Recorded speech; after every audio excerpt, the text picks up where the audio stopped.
आज हम एक ऐसी कहानी की बात करने वाले हैं जिसमें एक बहुत बड़ा विरोधाभास है।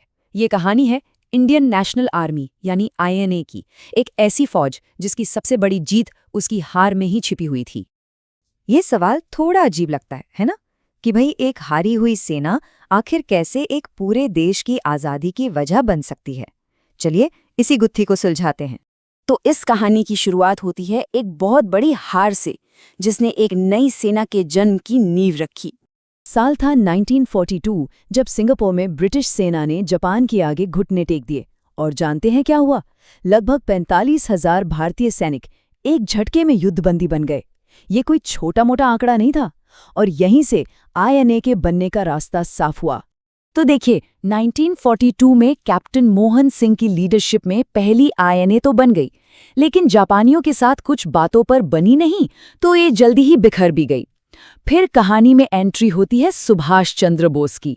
जुलाई 1943 में जब वो पहुंचे तो उन्होंने सेना में एक नई जान फूंक दी, इसे पहले से कहीं ज्यादा ताकतवर बना दिया।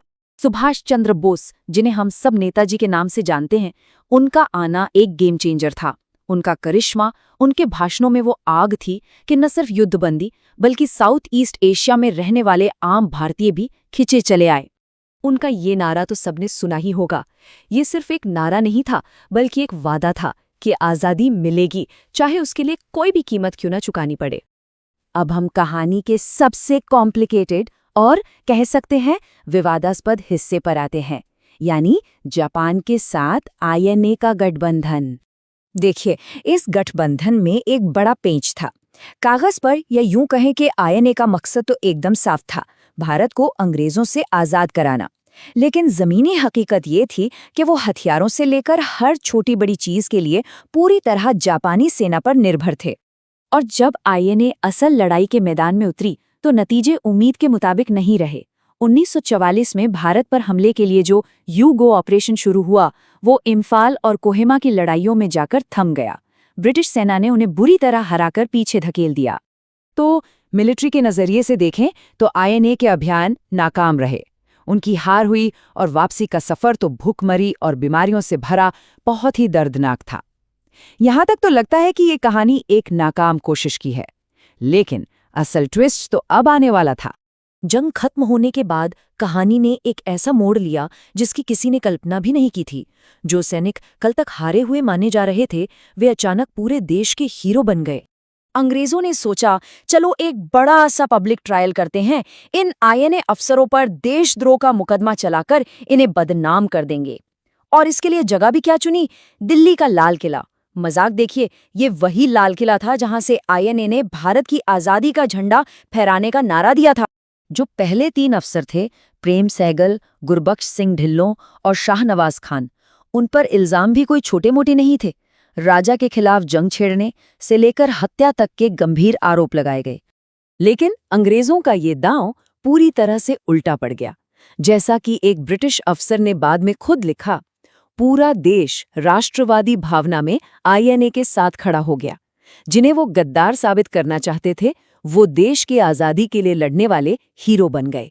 तो हुआ ये कि अदालत ने तो अफसरों को दोषी ठहरा दिया और आजीवन देश निकाला की सजा भी सुना दी।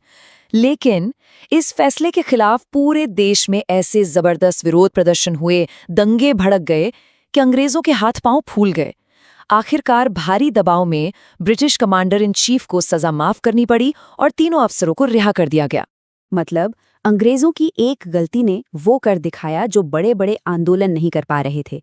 इन मुकदमों ने धर्म और राजनीति से ऊपर उठकर पूरे भारत को एक कर दिया और हारे हुए सिपाहियों को देश का हीरो बना दिया।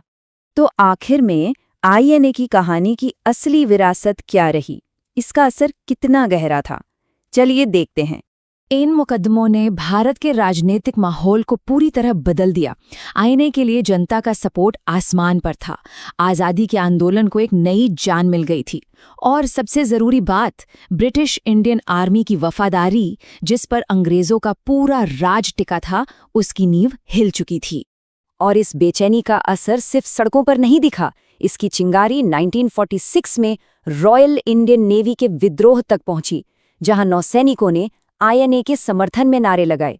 ये अंग्रेजों के लिए एक सीधी चेतावनी थी कि अब उनका सबसे बड़ा हथियार यानी भारतीय सेना उनके हाथ से निकल रही है। और ये बात सिर्फ हम नहीं कह रहे, खुद ब्रिटिश कमांडर इन चीफ ऑकिनलेक ने एक सीक्रेट मेमो में ये बात मानी थी कि अगर सजा लागू करने की कोशिश की जाती तो सेना में ही बगावत हो जाती। साफ था कि अब खेल खत्म हो चुका था।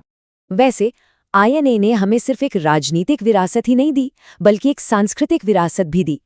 उनका नारा और सल्यूट जय हिंद आज़ाद भारत का पहला राष्ट्रीय अभिवादन बना और आज भी हमारी पहचान का एक अहम हिस्सा है।